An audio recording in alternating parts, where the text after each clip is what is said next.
baik yang di dalam masjid ataupun melalui jaringan internet yang sangat saya hormati.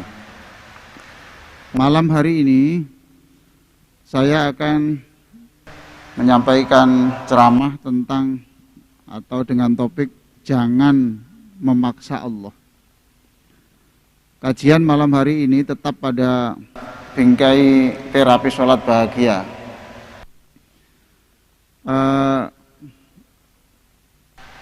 Kita tidak akan bisa bahagia, tidak akan bisa menjadi orang yang ceria jika cara memahami ketuhanan Allah itu tidak benar.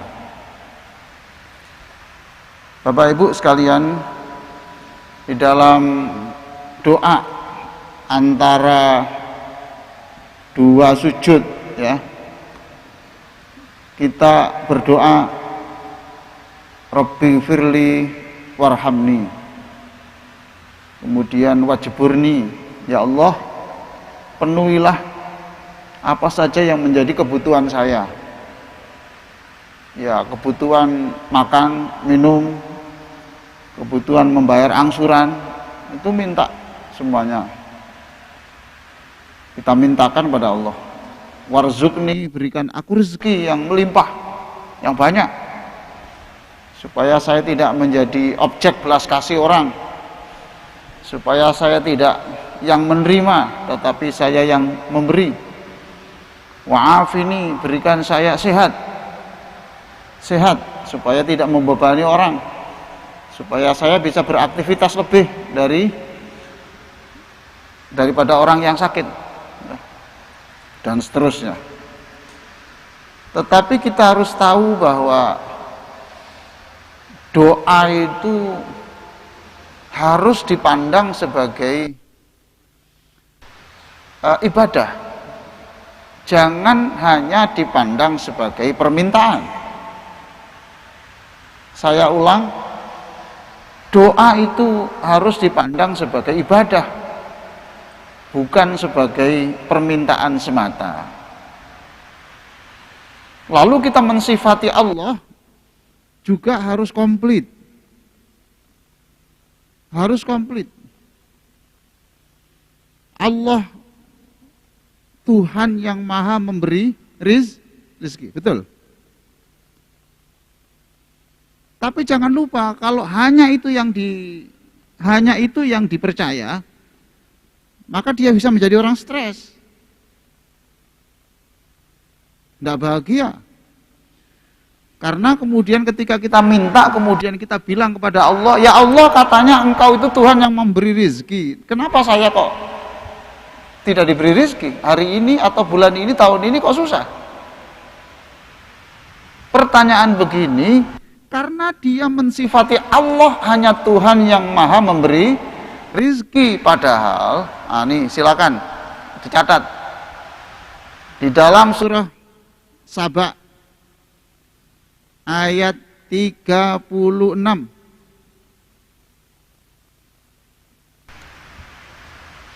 Qul inna rabbi yabsutur rizqa liman yasha'u wa yaqdir walakinna aktsaran nasi la ya'lamun. Qul, katakan Muhammad, inna rabbi, Tuhanku itu yabsutur rizqa liman yasha', memberi rizki kepada orang yang dikehendaki, dan terusnya wa yaqdirulah, dan juga mengurangi rizki orang.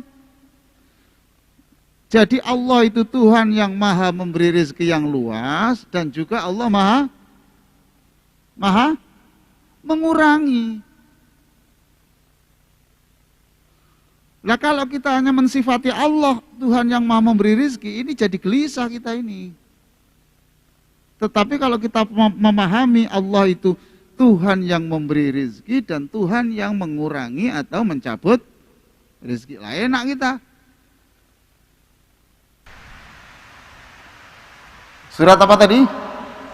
Saba ayat 36. Naam, qul inna rabbi yabsutur rizqa liman yasha wa yaqdir.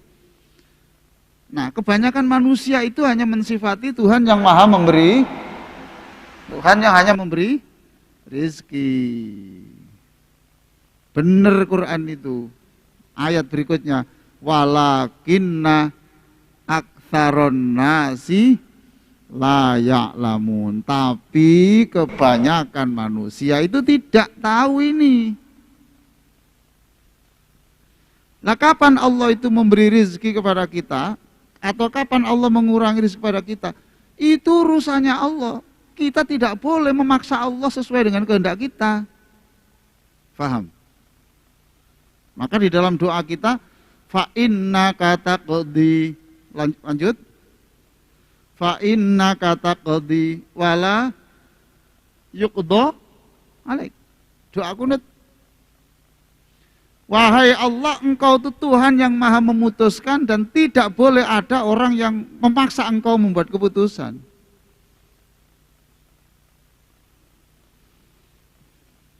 Jadi kita ini para jamaah sekalian seringkali secara tidak sadar kita itu maunya menundukkan Allah. Allah nanti saya bacakan ini lalu Allah nurut kemauan saya. Ayo. Allah saya bacakan ya Latif 129. Allah saya bacakan ya Razak 1000 kali. Lalu nanti Allah itu tunduk kepada saya. Sehingga Allah dipaksa untuk memberi rizki kepada kita. Padahal Allah itu punya hak untuk memberi rizki dan mencabut atau mengurangi rizki. Ini perlu dicatat. Jadi suatu saat kita diberikan rizki oleh Allah, kita senang. Kalau Allah mencabut juga senang, berarti inilah hak Allah. Dan hak Allah tidak boleh dipaksa-paksa.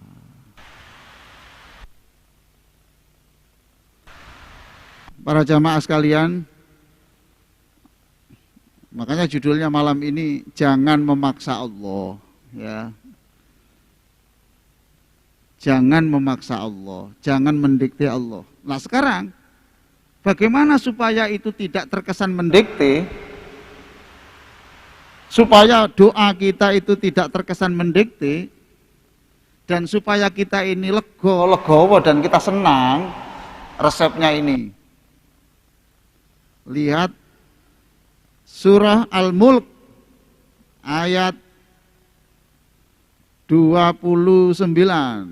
Nah ini resepnya ini Pak. Saya yakin kalau Bapak menerapkan ini, yang satu tadi surat Saba berapa? 36 itu dipahami. Jadi sifat Allah itu harus dipahami secara komplit.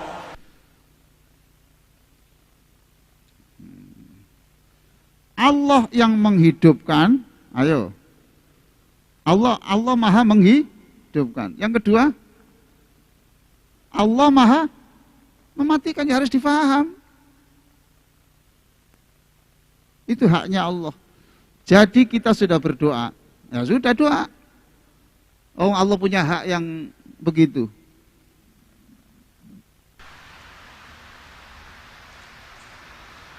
Maka Imam Ibnu Athaillah mengatakan la yakun talabuka tasabbuban bil ata'i wa taqillu fahmuka anhu.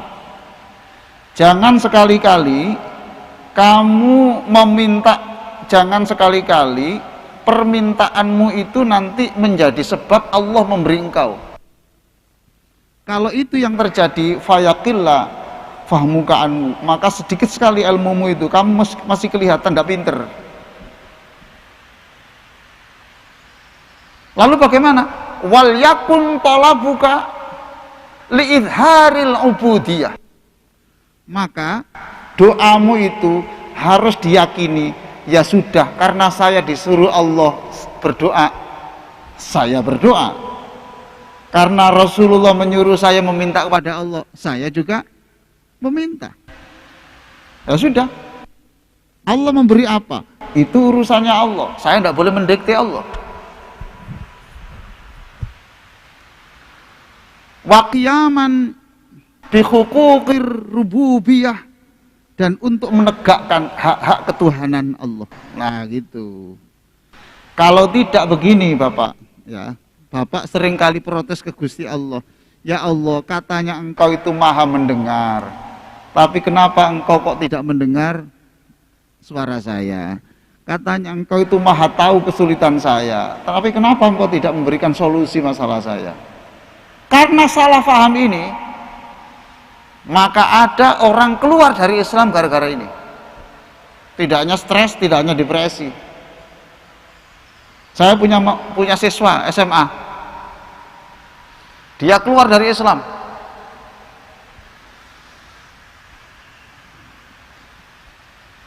Dia anak Aceh, ya.